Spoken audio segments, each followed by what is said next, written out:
সুপ্রিয় শিক্ষার্থীরা, আজকে আমরা সেশন ৮ নিয়ে আলোচনা করব। তো চলো এখন আমরা ক্লাসটি শুরু করি। সেশন ৮ অভিযান শেষে। আমাদের তথ্য যাচাই অভিযান শেষ হয়েছে। ইতিমধ্যে যারা আমাদের কাছে তথ্য জানতে চেয়েছে তাদের কাছে নিশ্চয় যাচাইকৃত সিদ্ধান্ত পৌঁছে দিয়েছি। কিন্তু এখানেই আমাদের কাজ শেষ নয়, কারণ তথ্য যাচাইয়ের প্রয়োজনীয়তা আমাদের সব সময় থাকে। শুধুমাত্র ডিজিটাল প্রযুক্তি নয়, অন্যান্য বিষয়ের কাজ করতে গেলেও আমাদের তথ্য অনুসন্ধান ও যাচাইয়ের প্রয়োজন হবে।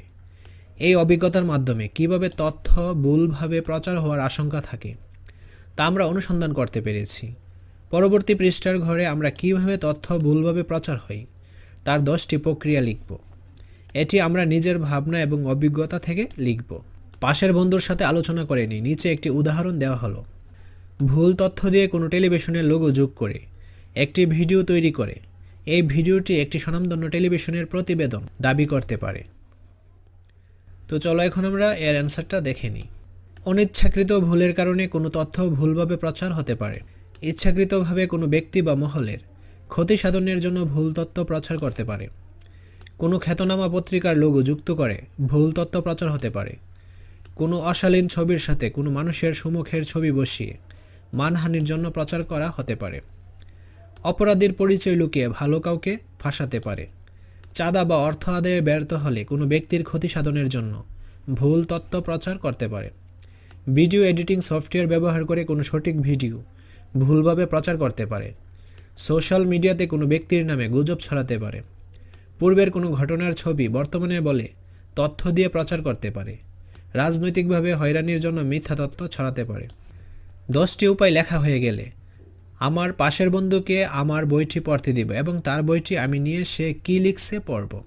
এই পুরো অভিজ্ঞতায় আমি কী নতুন জেনেছি যা আমার ভালো লেগেছে তা জানিয়ে আমার অভিভাবক বরাবর একটি চিঠি লিখব।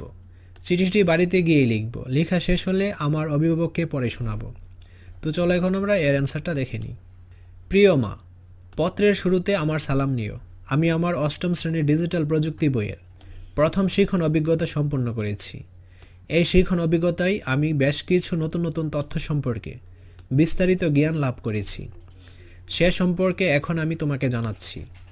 এই অনুশীলনীর মাধ্যমে আমি কিভাবে প্রতিদিনের জীবনে কিছু অসাধু মহল ভুল তথ্য প্রচার করতে পারে বা কেন এমন করে তা জানতে পেরেছি। তথ্য বিকৃতি করে, এডিট করে, ভিডিওর এডিট করে ভুল তথ্য ছড়াতে পারে। আমি সহপাঠীদের সাথে এই কাজ করার কারণগুলো বের করেছি। কোনো তথ্য নিয়ে বিভ্রান্তি ছড়ালে আমরা সেটা প্রযুক্তির মাধ্যমে সমাধান করতে পারি। যেমন আমরা গুগল ফর্ম ব্যবহার করে বিভিন্ন মানুষের কাছ থেকে তথ্য নিয়ে তার সত্যতা যাচাই করে দিতে পারি।